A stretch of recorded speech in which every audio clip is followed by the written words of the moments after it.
Hey, so hi, my name is Jerlyn Logue. I'm the director of OLLI, and we're so excited that all of you are here to learn about the spring classes because we've got 39 classes and 4 virtual trips, I believe it is. So that's where we are right now.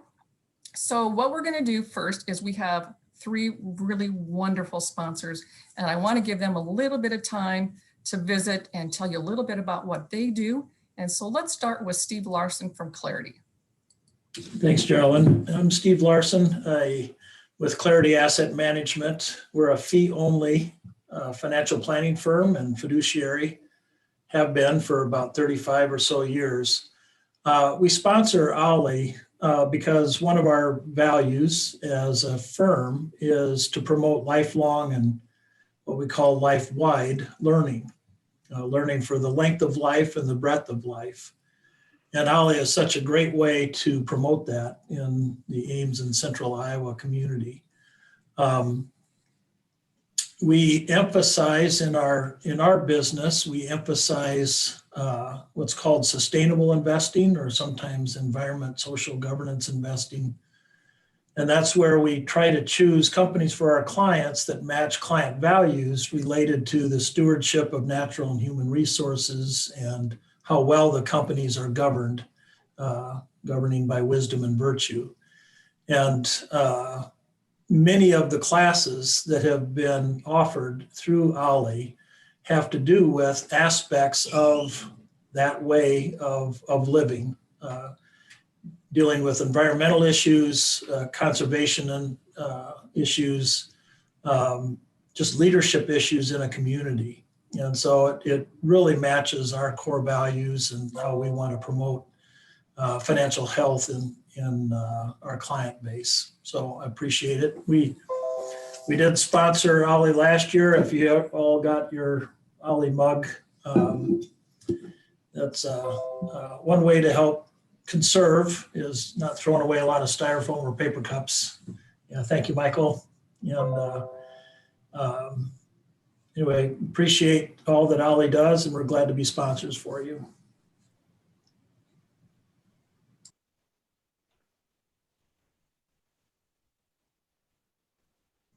You know, I think the new catchphrase people are going to remember for 2020 is "You're muted, unmute your microphone." Oh my goodness. So anyway, the one thing Steve did not mention was that every person who becomes a member this year will receive one of these notebooks, and those will be mailed to you. So once your memberships are in, you'll get one of those. So thank you, Steve. So let's do Brenda Bauer from Northcrest. Hello, can you hear me? We can. Awesome. All right, well, I'm Brenda Bauer. I'm the Marketing and Resident Services Manager at Northcrest Community. And again, I'll reiterate with Steve, we're really happy to be a sponsor of OLLI and be a part of this day where you guys get to a special sneak peek of these classes. It's really exciting. Just a little bit about Northcrest. We are a senior living community in North Ames. We offer all the different levels of care on our campus that you might need in the future. We have that continuum of care available, starting with independent living to assisted living to our licensed healthcare center, and also our Heartwood House, which is a licensed nursing care specifically designed for those who need some memory care. But what makes Northcrest really unique is our life care plan. We offer on-site access to all the different levels of care at virtually no increase to your fees. So that we guarantee a home for life and health care for life, no matter what happens. And this just gives you so much assurance to know that your income and your assets are protected if a catastrophic illness comes upon you, or you might require that long-term nursing care. There's so many different aspects that I'd love to visit with you about that life care program. I can't get into all that now. So make sure and give me a call if you want to know more about that. Just real quickly about our construction, you guys may be familiar that we've had some sort of construction on our campus since fall of 2018. So we had our new independent living apartments open in April of last year, and our new assisted living apartments opened in October. Then our new health center was the end of October. And now we're finally in our last phase, hopefully for a while anyway, which will be hopefully done early summer. And that is renovating a portion of our old health center. And also, so within that old health center, we will have new administrative offices, salon, therapy, gym, guest rooms. Those are a few of the things. And then also building a new front entrance, new pub, new multi-purpose room. So we're really excited about that. One thing I just wanted to make note of is because we had some residents who moved to our assisted living, which was new in October, we do have some availability of 1-bedroom apartments, which is really unusual for us. So we have immediate availability.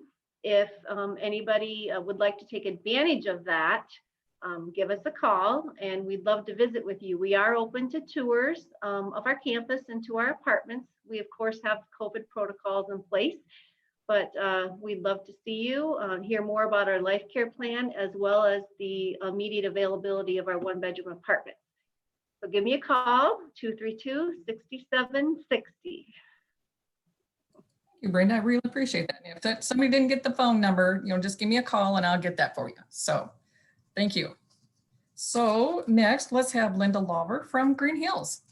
Hi, good afternoon. I'm Linda Lawver. I'm the Sales and Marketing Director at Green Hills. I just celebrated 5 years here on Monday, and we are a life plan continuum 55 plus community located just south of beautiful Iowa State University campus, and have townhomes, apartments, home health, assisted living, respite care, Medicare certified skilled nursing, memory care, and long-term care.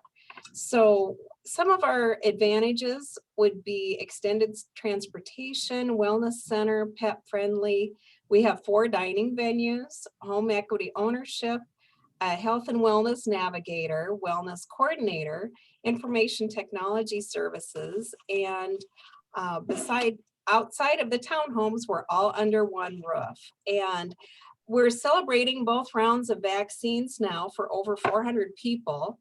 And it's music to my ears to hear people and laughter in the hallways as they're on their way to the bistro for coffee or the swimming pool or to eat popcorn in the theater and watch a game with friends. It's been slow coming, but we're carefully and cautiously opening a few things up so people are able to visit again. So please give me a call if you're interested. We do have some apartments and townhomes available right now, and I'm at 515-357-5000.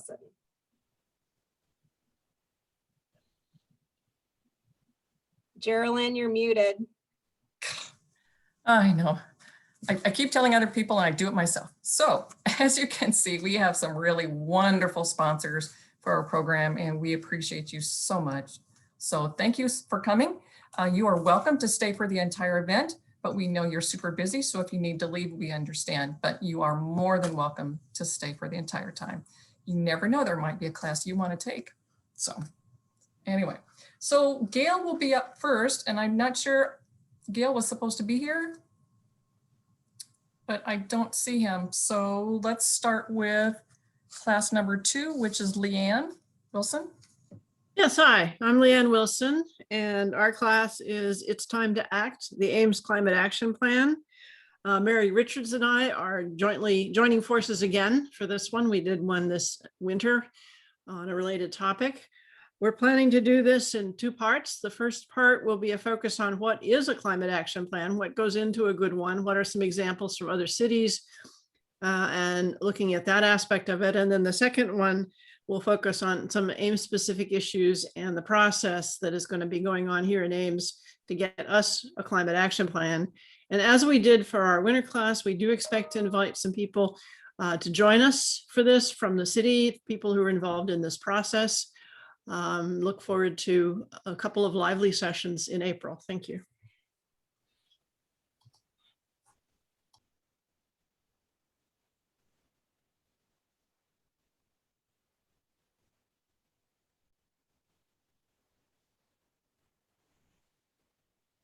Ron Palumbo.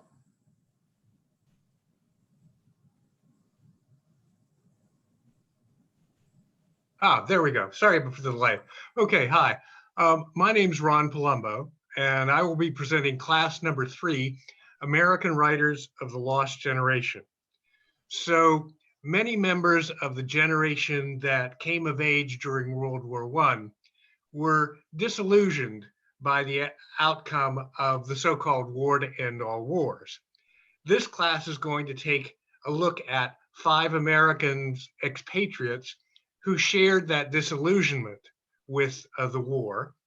And we're going to take a look at how and why they came to be seen as members of the lost generation. Now, our story begins in a section of Paris called Montmartre. By the 1920s, the city of Paris was ground zero for the revolution in all the arts that came to be called modernism. And many young artists emigrated to Paris to be part of that movement. And the section that most of them lived, worked, and drank together in was Montmartre. In this class, we're going to take a look at the lives and works of modernist standard bearer Gertrude Stein, American novelists Ernest Hemingway, F. Scott Fitzgerald, and John Dos Passos, and poet and painter E.E. Cummings. We're going to take a look at how the modernist impulse in art shaped some of their works and how they influenced each other. I think you might find this little survey entertaining because almost all of them behaved badly. So if you're interested in a travelogue that's equal parts ideas, anecdotes, and gossip, please join me for American Writers of the Lost Generation. Thank you. I'm Mike Coview, and I'm offering course 4, Public Policy in the Shadow of a Crisis, Good Timing, Bad Timing, or the Only Time. The idea of the course was not surprisingly initiated by our current pandemic, but this is not a course about policymaking in the pandemic, although we could touch on that if students are so inclined. We're going to start with essentially trying to identify how political issues arise and how they become policy proposals and get enacted.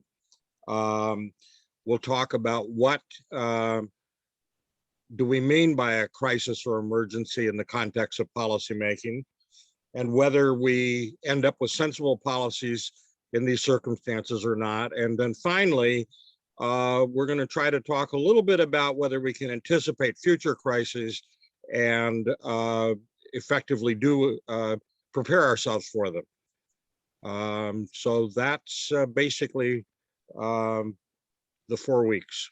Thank you. And my name is Chris Peters. I'm a physician in Iowa City, but for this purposes, I'm the state coordinator for a group called Braver Angels, which is a national group which seeks to reduce political polarization and promote civil discourse. The course is number 5, called Speaking Civilly to Reds and Blues, Building a United America. In this course, the first class is going to be basically looking at a documentary that was put out by Braver Angels several years ago, which highlights the workings of our signature workshop, which is called a Red-Blue Workshop. And that'll give you a good taste whether you want to continue. I think a lot of people will. The following 3 classes will be breaking down that Red-Blue Workshop and doing the workshop virtually through the class. I think everybody that has participated in these types of events have really loved it and learned a lot. The goal is not to change minds, although minds are sometimes changed, but sometimes those minds changed are your own. So I hope you will join us with learning to speak civilly to Reds and Blues. Good afternoon. I'm Christine Tipgrim. I'm the director at the Center here for Agricultural Law and Taxation at Iowa State. And my course is course number 6, Agricultural Law Basics. And what we're going to do is kind of take a semester course of agricultural law issues and condense it to the most interesting, most useful topics without any exams or homework. And so we will spend some time looking at fence law and boundary dispute issues.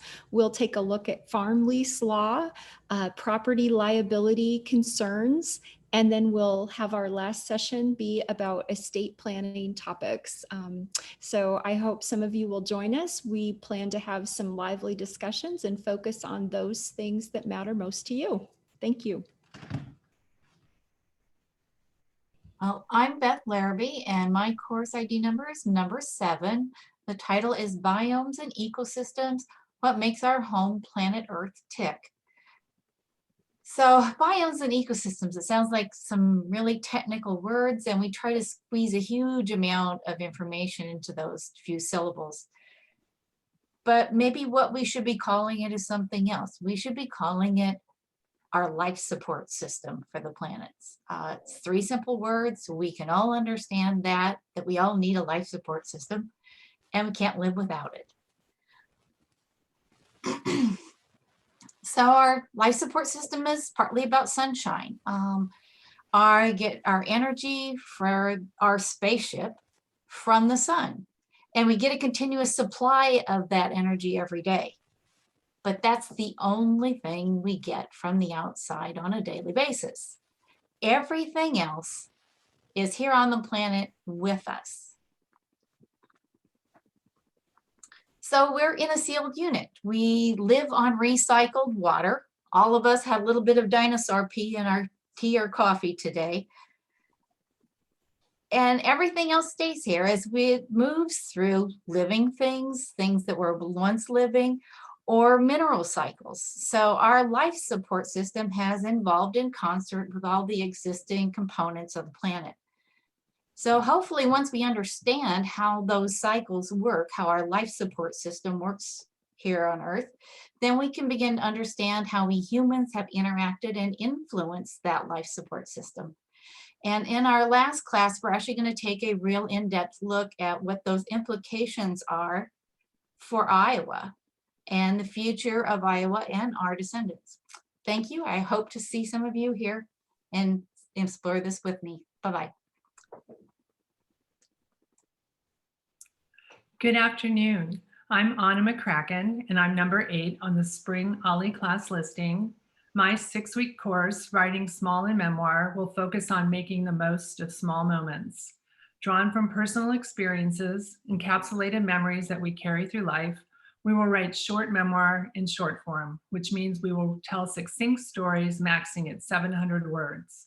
Through weekly assigned writing prompts and group workshopping of pieces, participants will explore techniques of writing that lend themselves to small pieces. Combined life story snippets create life murals, giving glimpses of the in-betweens of your life.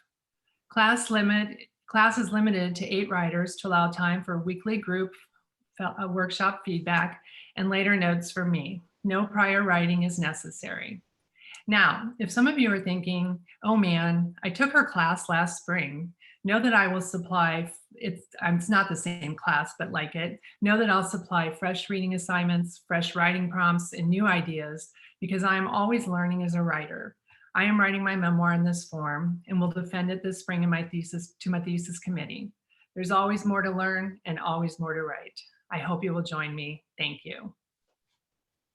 Hello, this is Sam Wormley. I'm teaching course number 9, titled Learning iPads and iPhones. The goal of this class is for you to better learn your iPad and iPhone and to enjoy safe, secure, and hassle-free usage. We cover all the hardware, the operating system, and the apps. There's an emphasis on safe practices and syncing with your other Apple devices. Attending this OLLI class via Zoom on your computer allows you to use your iPad or iPhone for a hands-on experience. As always, the class content is adaptable to the needs of the OLLI participants. Thank you. Hi, I'm Mary Lou Nosko, and I'll be teaching class number 11, Women Who Served, 10,000 Strong, the Donut Girls and the Women Workers of the American Expeditionary Forces in World War I. You know, during the Great War, men were not the only ones to answer the call to duty and travel to the battlefields of France.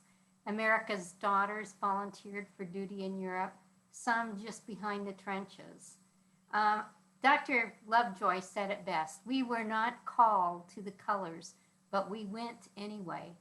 Another woman doctor said, "I want to get to France, even if I have to scrub floors." They served with the YMCA, the American Red Cross, the Salvation Army, and other benevolent organizations. They worked as doctors, nurses, medical aides, clerk typists, canteen workers, entertainers, librarians, ambulance drivers, and the list goes on and on. The most beloved of these were the Salvation Army Donut Girls. In a day, a pair could cook 2,500 donuts, 8 dozen cupcakes, 50 pies, 800 pancakes, and 225 gallons of cocoa, with a third member serving. These women went without benefit of being military members, and being so close to the trenches, hundreds were killed, and many of those returning home after the war suffered from PTSD and depression. They went to serve and to prove that they could serve. Their contributions led directly to the passage of the 21st Amendment, giving women the right to vote. Join us as we celebrate these women, their contributions, and their stories.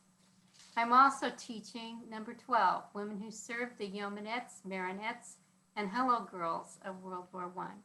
So in this class, we'll be looking at the first women to be recruited into the military to serve in non-medical positions. The Yeomanettes were recruited into the Navy Reserve and the Marinettes into the Marine Corps Reserve.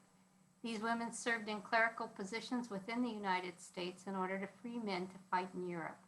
The Hello Girls, who could speak both English and French, were recruited into the Army Signal Corps at the direct request of General Pershing to operate the switchboards just behind the trenches.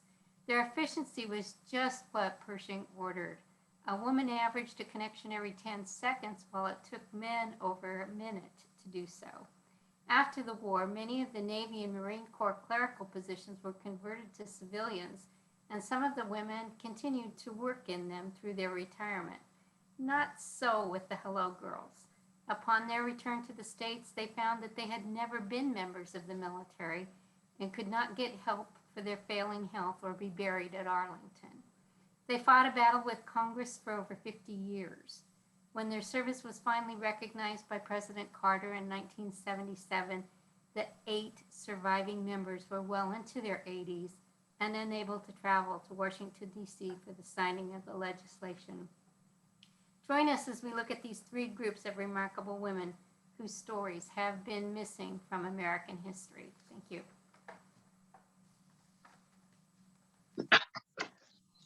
Hi, my name is Lynn Maves, and I am doing class number 13.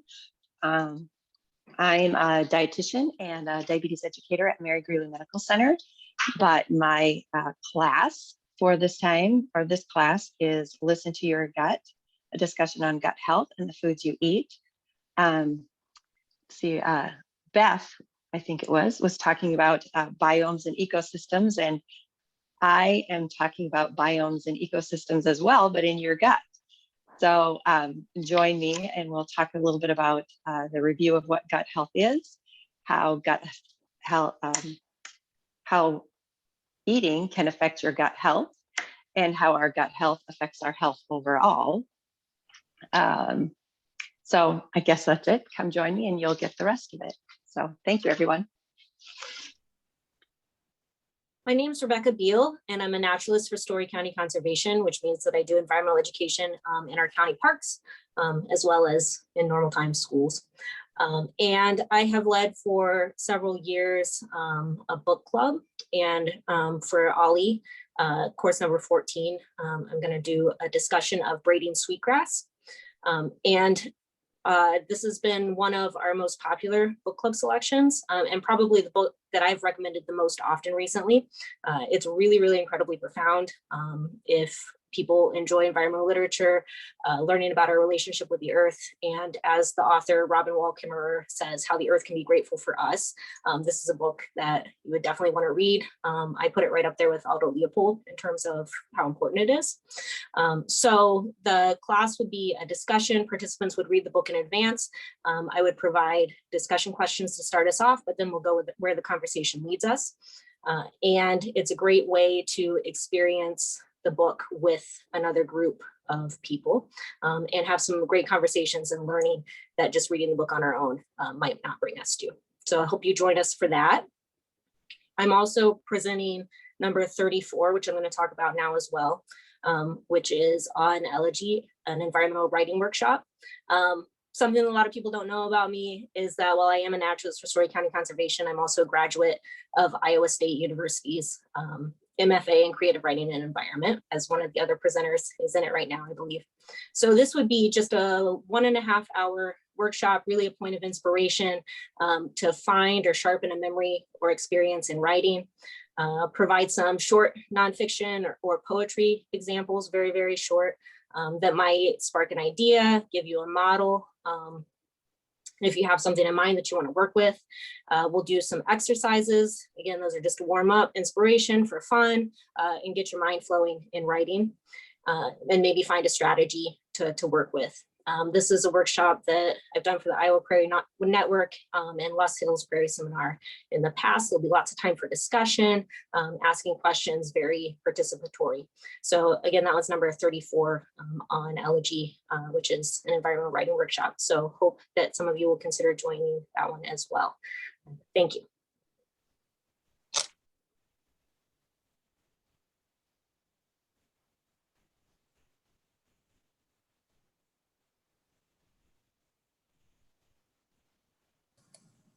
Misra, So the next class is about seeds, the journey into the world of seeds, the diversity of wonder. This class, there are 2 classes, and you will get to watch a movie. So bring your popcorn and your healthy soda and watch a movie for half an hour.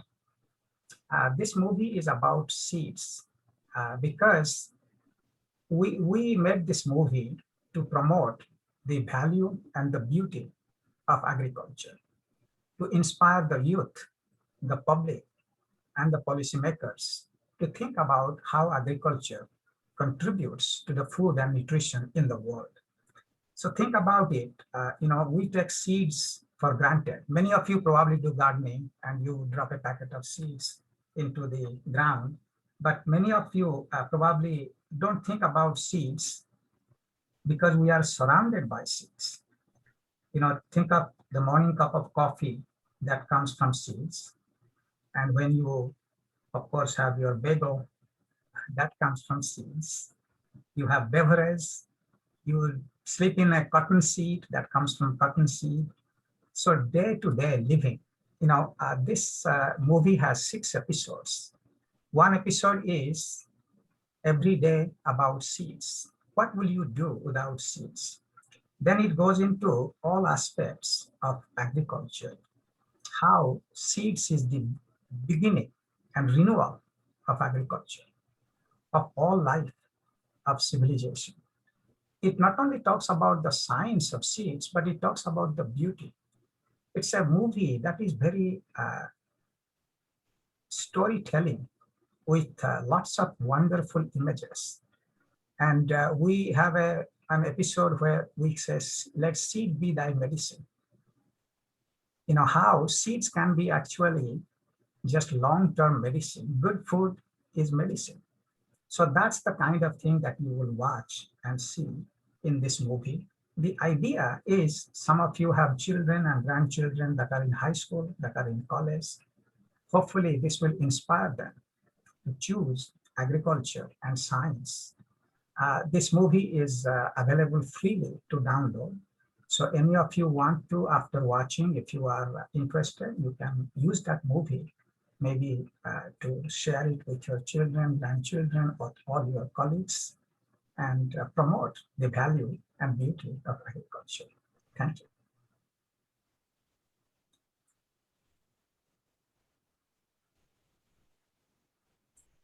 Hello, everyone. My name is Andy Dune, and I am the manager of the West Ames Meat Market. I'm here to talk about course number 16, titled Meat Basics. A flavorful, tender, melt in your mouth, delicious steak, super flavorful, tender, and sweet pork belly burn ends, and a quick, easy, healthy, and flavorful salmon fillet are all things I love to cook. There are so many choices when it comes to the meat counter. How do you pick which one's right for you? Selecting the right meat for the right occasion is what I love helping people do. Join us as we talk about different cuts of meat, where they come from, the difference between meat grades such as USDA Choice and USDA Prime Beef, along with some basic meat cooking tips for specific cuts. We'll talk about navigating your local retail meat market and share some of our favorite tips. I look forward to seeing you on March 23rd. Thank you. Good afternoon, everyone. My name is Pastor Robert A. Knight, Jr. My course is number 17. It will be Why is the African American Church so unique?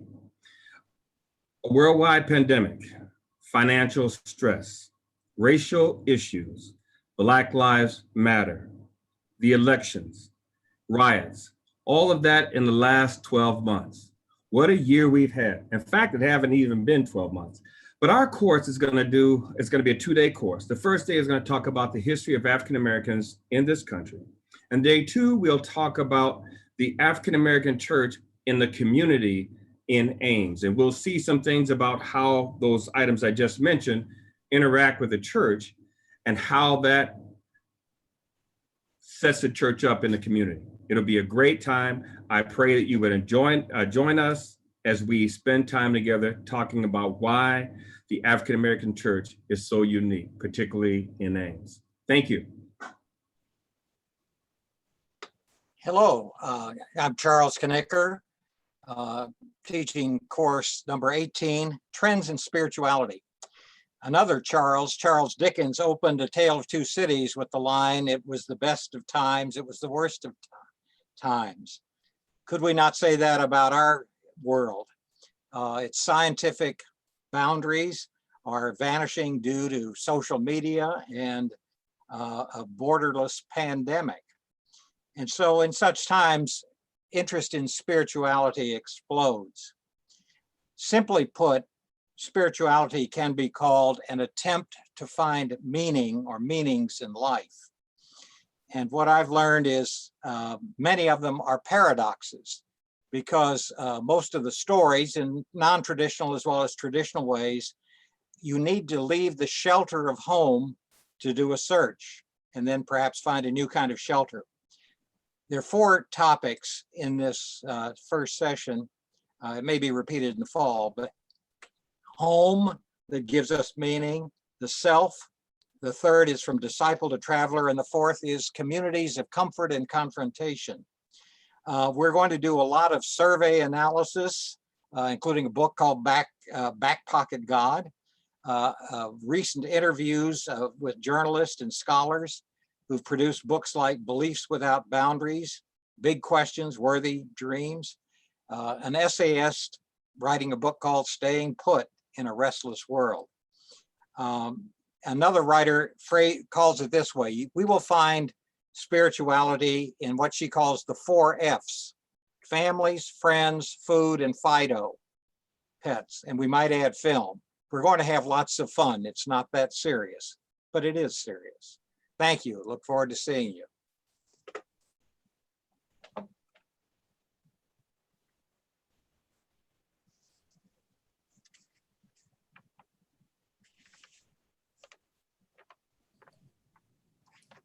BB, are you ready?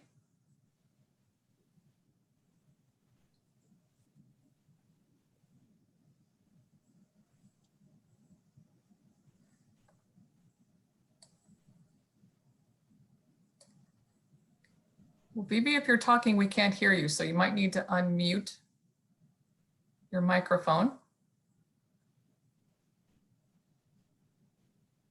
Sorry. Hello. Yeah. Can you hear me? We can. Yeah.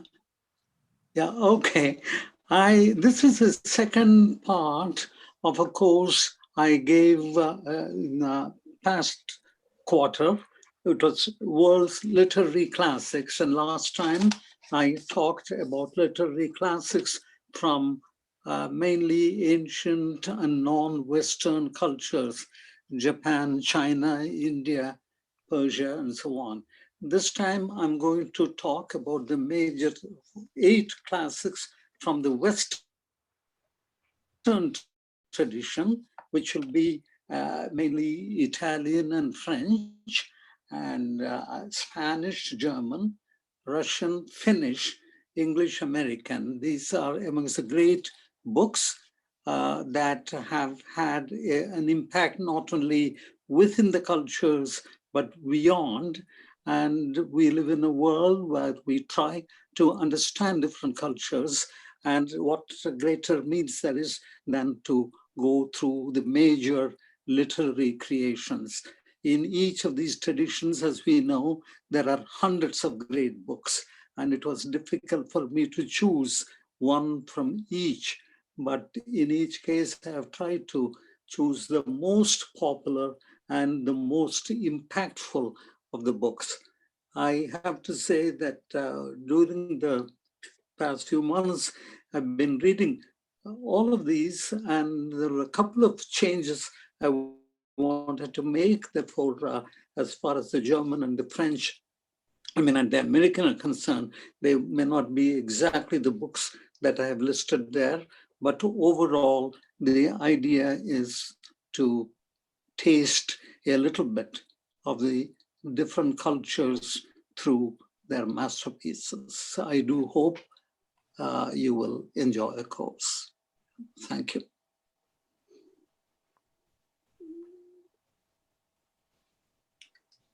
I'm Diana Shanrock, and I'm number 20. And this is how you get from literary classics to human trafficking. On Wednesday, you talk about cooking and down the road of radio homemakers and up the road or up the highway of the internet people who are doing cooking and recipes. Some of you may already know that I am the creator of the Iowa Community Cookbook Collection in the Iowa State University Library. But I have an extreme interest in the history of and the future of cooking and recipes and where it's going. So this class is going to do a little bit of several things. It's going to look at the radio homemakers of yesterday, people like Evelyn Burkby and the Driftmeyers and the Earl Mays of the world, and how they created radio shows and kept women on the path of finding recipes to cooking the things that they wanted to cook or needed to cook with rationing and the Depression and so on. And now there's today, and we have another thing, we have pandemics. But how does that affect what people cook, how they do it? And we're going to look at a little bit of all of that in this class. So I look forward to seeing you. If you have any questions, you can let me know. Greetings, I'm George Belitzos, and I will be leading class number 21 entitled Human Trafficking. Yes, it's happening here in Iowa. I have spent the last 5 years as the volunteer board chair of the Iowa Network Against Human Trafficking and Slavery. I'm also serving on an international anti-slavery board of directors. I'm now the vice president of that international board. And I'm going to share with you what I have learned and pass it on to you about this growing international crime that actually has become now the second largest grossing crime in the world today. COVID has done nothing but increase the numbers of people who are vulnerable to being trafficked. In fact, there are now over 40 million people that are being human trafficked, that are enslaved across the world, and that number is growing. Here in Iowa, we estimate that there are approximately at any given time about 400 souls being crushed by this dark cloud that's not only covering the world, but every state in the United States. It is the most barbaric crime, the most abusive crime of people, the hardest crime to bring the criminals to justice. In fact, we'll share with you the trouble that we're having because this is such a hidden crime that people are not aware of. That's what we're going to talk about. First up in the course is how to identify, how not only just being aware, but how to identify people that are very vulnerable right in your own community, possibly even your own family, and what to do to ensure that they are prevented from falling into the hands of traffickers.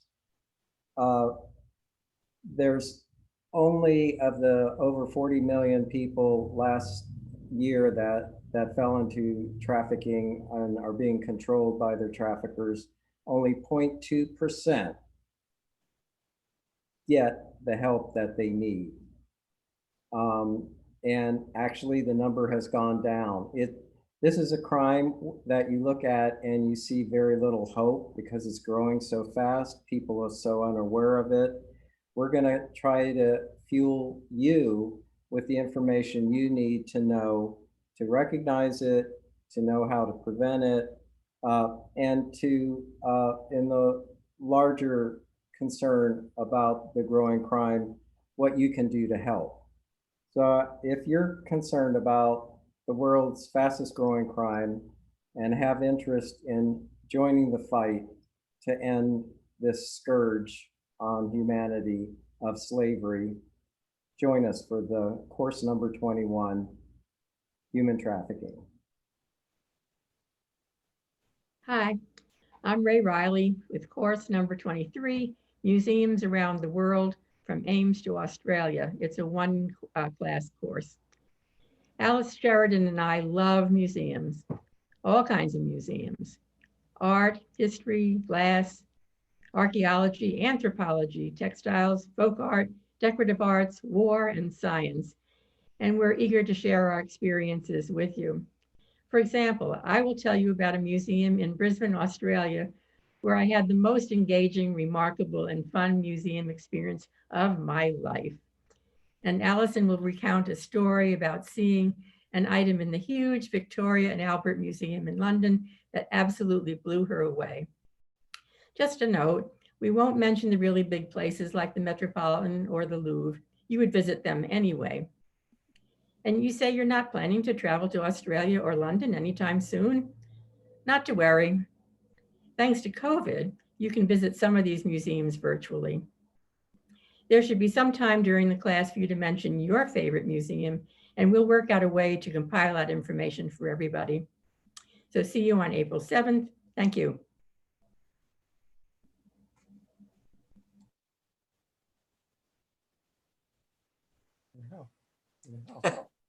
Hello, everybody. My name is Jane Cox, and I'm going to be teaching course 24, which is the magic of musical theater. Now, there was a theater critic one time who said that if an audience is not more energized when they leave the theater than they were when they entered it, that performance has been a catastrophic failure. And I think probably the style of theater that does energize audiences the most, or many of them, is musical theater. Musical theater goes back a long way in the United States, all the way to 1867, just 2 years after the Civil War ended. And since then, of course, it's developed and changed and expanded and grown in so many ways. And at this point in time, I think it expresses practically every human emotion and idea that it's possible to express. So this course is going to be offered in 2 different sessions. And the first one's going to talk about how a musical theater piece gets put together. The people, the producers, the composers, the lyricists, the songs, where they go, what kinds of songs there should be, the designers and all of that. The second part of the course is going to talk about landmark musicals. And those are going to be musicals that changed everything practically that came after them. And those musicals are musicals that are still loved to this very day and performed often. So they haven't escaped back into the mists of time. They're still very, very popular and wonderful musicals. Now, I wish I could say that at the end of this course, what we are going to do is to take a field trip to New York on February 10th, 2022, to see the opening of The Music Man with Hugh Jackman. Wouldn't that be fun? I wish I could say that. That's not true, however. So the course is only going to be in those 2 parts, but I hope you will join me for those 2 sessions in the magic of musical theater. Thank you.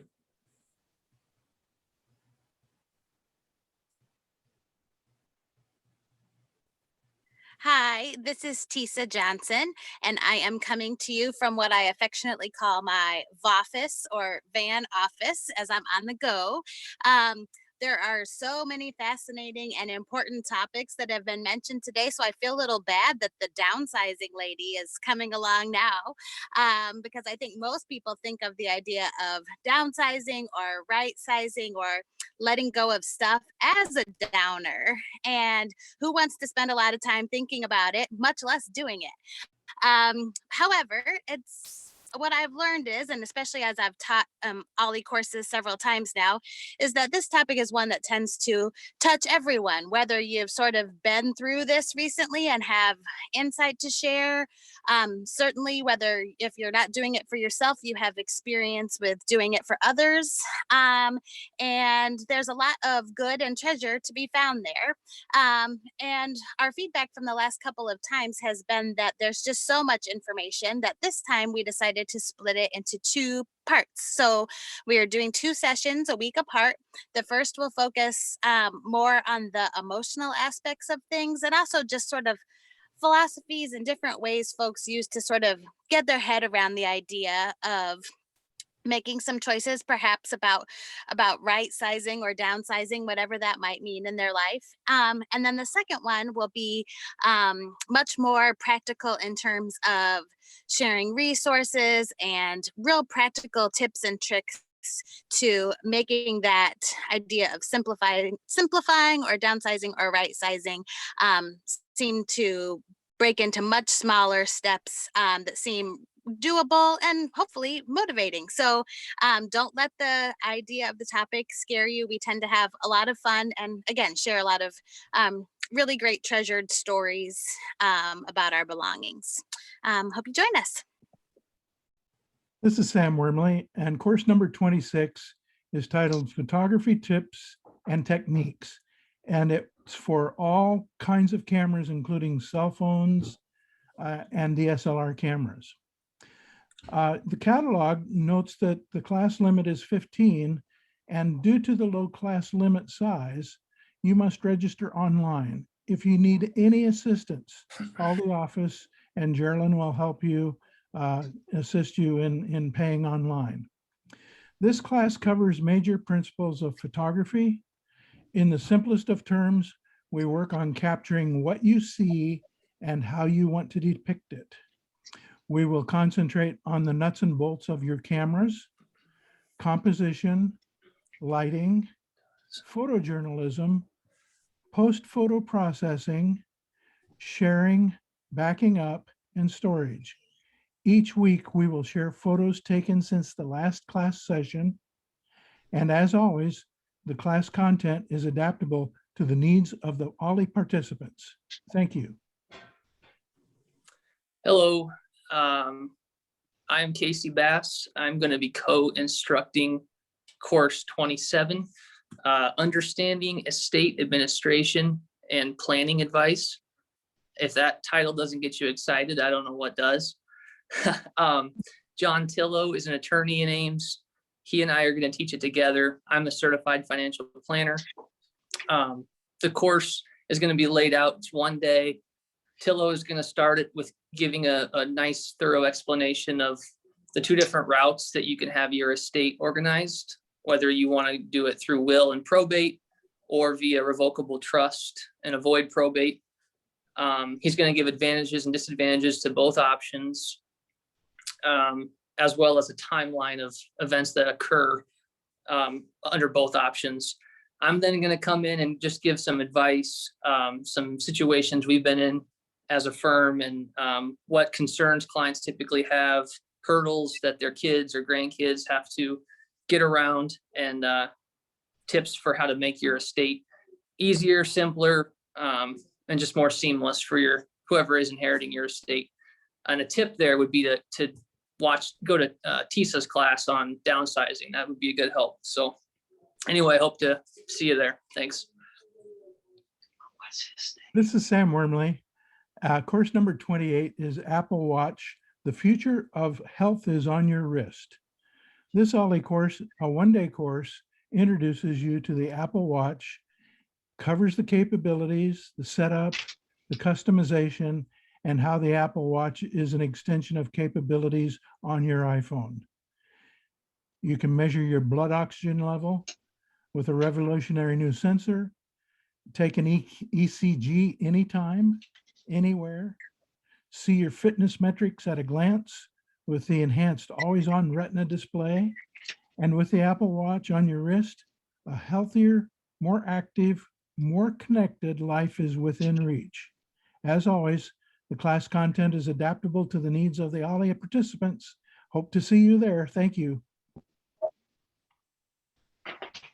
Hi, I'm Lori Allen, and I'm the Director of Good Neighbor Emergency Assistance here in Story County.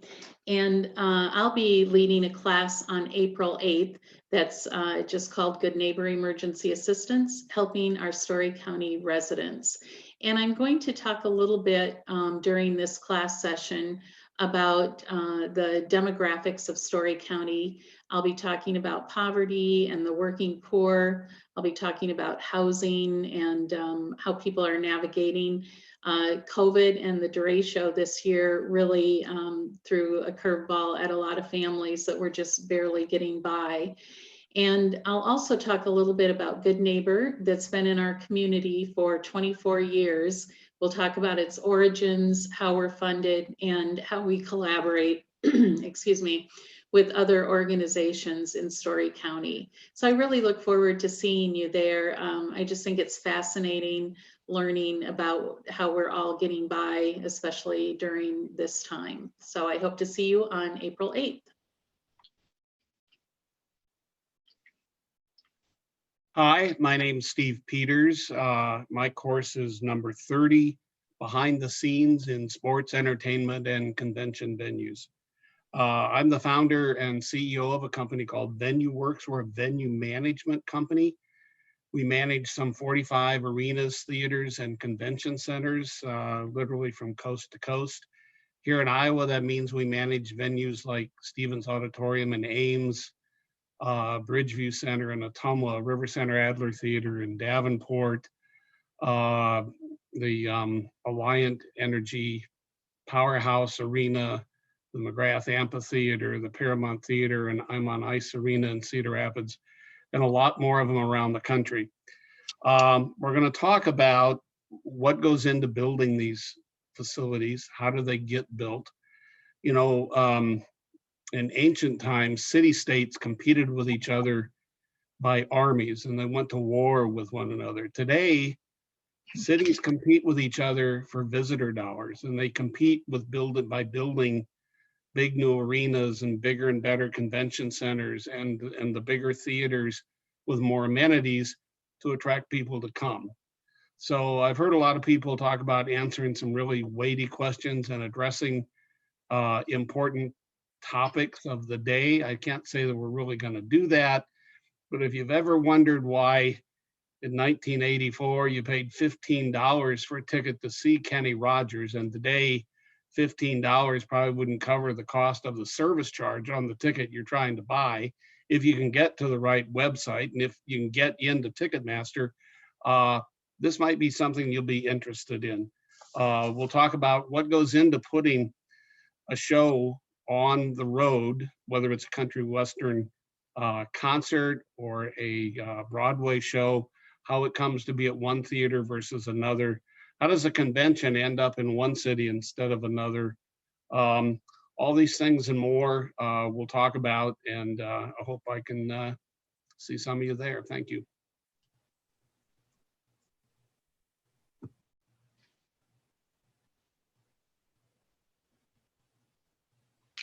Hi, I'm Jorgen Rasmussen, and I'm teaching course number 31. And Jerry Lynn, have we shipped it on over? I've got my mic on, right?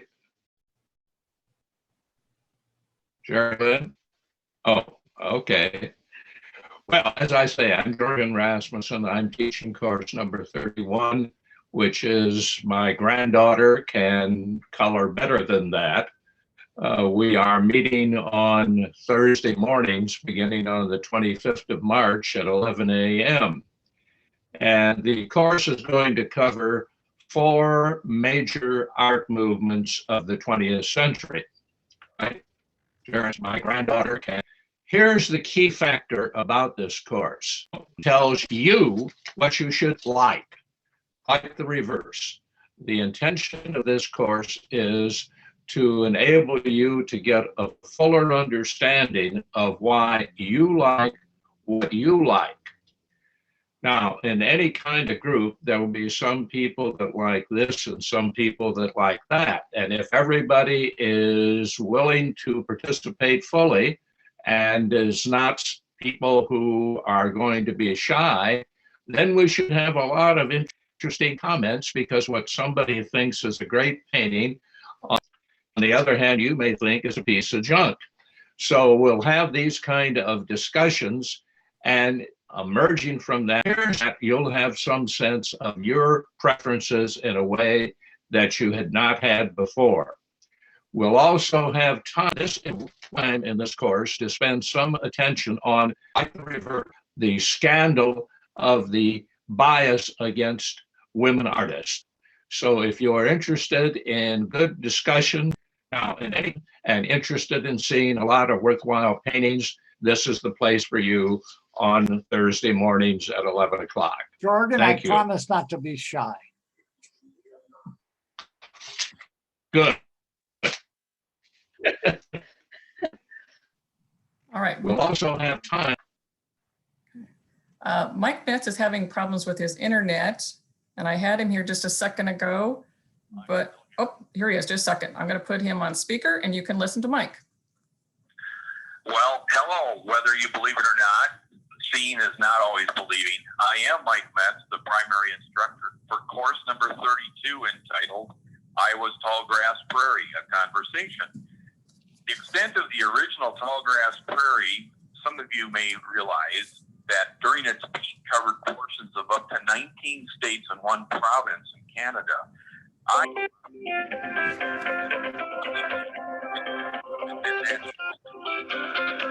This prairie biome is composed of hundreds of species that interact to produce a diverse and changing landscape. And prior to European settlement, more than 80% of Iowa's total land area was covered by this tallgrass prairie. But today, less than 2% of that original biome exists as scattered remnants found along roadsides, railroad rights-of-ways, pioneer cemeteries, and within the state preserves, all relics of our recent past. So with the help of some guest experts, we are going to familiarize you with the various aspects of the prairie ecosystem by providing an overview of the history of the soil. We're going to talk about climate a little bit, the plant and animal communities that are found in these remnants and restorations. We hope to introduce you to some basic techniques used in prairie reconstructions, and we'll include information suited to even small and urban sites, and highlight some references and source materials related to these. So if things work out, we may also try to conduct a field trip to visit some local sites during or after the last week of the spring session. I want to thank you for your interest and support in the OLLI program, and please consider adding this course to your spring schedule. Okay. All right, so my name is Beth Wagy. I'm a naturalist with Story County Conservation, and I love being right after Mike Metz is creating the Tallgrass Prairie, because I am in charge of class number 33, creating a pollinator paradise, which goes right along with the Tallgrass Prairie. So we owe 1 out of 3 bites of food to pollinators. So if you like to eat, drink coffee, see color in the out of doors, then you should learn more about these insects, mammals, and birds that provide those things for us. You'll also learn how to do your part to help the plight of the pollinators, and even participate in an amazing Blank Park Zoo program called Plant, Grow, Fly. This program has participants all over the Midwest putting in bountiful butterfly beds, plentiful pollinator paradises, and herbaceous hummingbird habitat. It can be as simple as you would like with only a pot, or as involved as in putting in acres of prairie and anything in between. Doing your part starts with knowledge, so join me in this journey of learning. Thank you. Good afternoon. My name is Chuck Octor, and I am teaching class number 35, continuing issues facing our educational system. In this course, which is offered on Thursdays from April 22nd to May 13th from 1 until 2:30, we'll be looking at all new materials. If you've been following the papers, you know that we have all new things to talk about in education from the last course that we had on this. So this again will be a very informational class, but also a discussion class. We'll look at what have our schools and school boards faced in the last year having interrupted instruction. We're going to look at the issues that are facing our school boards, our administrators, our teachers, and our students because of this. We're going to look at what are the legislative bills that our governor and our legislative body have proposed, not only nationally, but also in the state, and what those bills that get passed, what that means for schools. We'll look at the idea of federal and state control versus local control, and where do we stand on that. But most importantly, we're going to look at issues that you want to talk about, and we'll discuss your issues. So please consider joining us for this class. Thank you.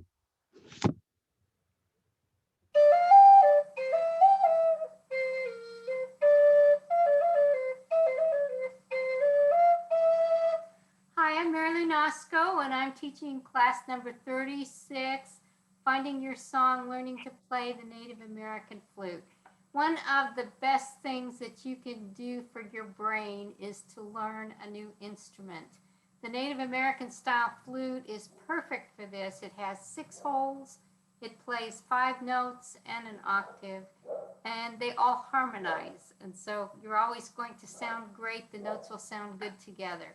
We use simple finger diagrams so you don't have to be able to read music or even have a musical background. And Zoom gives us a new way to learn to play our flutes. Only one sound can be heard at a time on Zoom, so the students will be muted during the 90-minute lesson portion of the class. You will play with me, but no one will hear you if you play the wrong note. And as I said, all the notes harmonize, so you and I are going to sound great together. Our class will end with small breakout groups of 3 to 4 students who will work together, and I'll float between the groups to identify any problems that you might be having. There will be a recording of me going through the weekly practice sessions in the side box, and so if you desire, you and I can play together during the week. For those of you who have previously taken my flute class, you will be focusing on your embellishments and on giving your improvisational songs more form and structure. So do something good for your brain and for your spirit, and join us as we learn to play the Native American style flute. Thank you.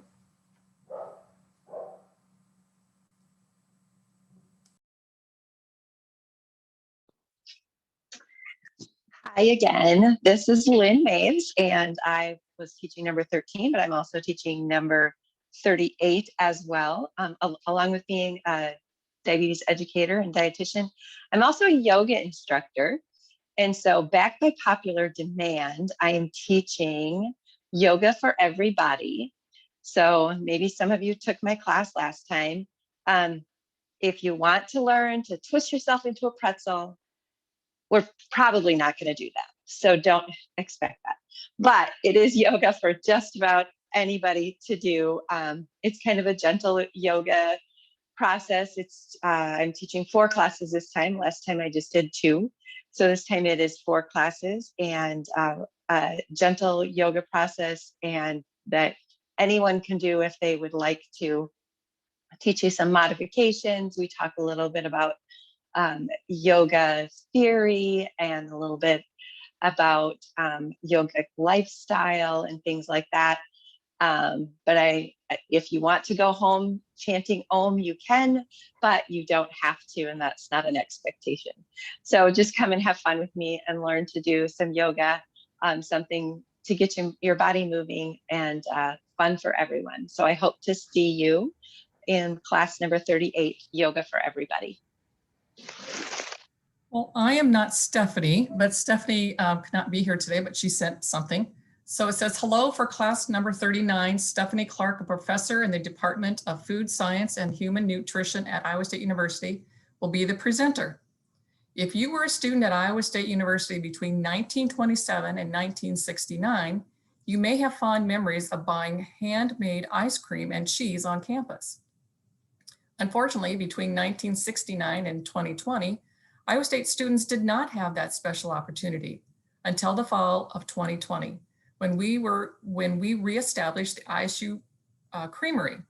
Learn about the history of the dairy products processing at Iowa State and how reestablishment of a creamery at ISU should help Iowa State students gain valuable skills for careers in and beyond Iowa.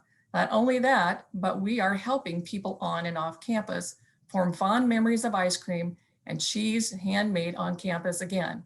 Although there will be no remote ice cream samples, we hope some of you will tune in for the talk.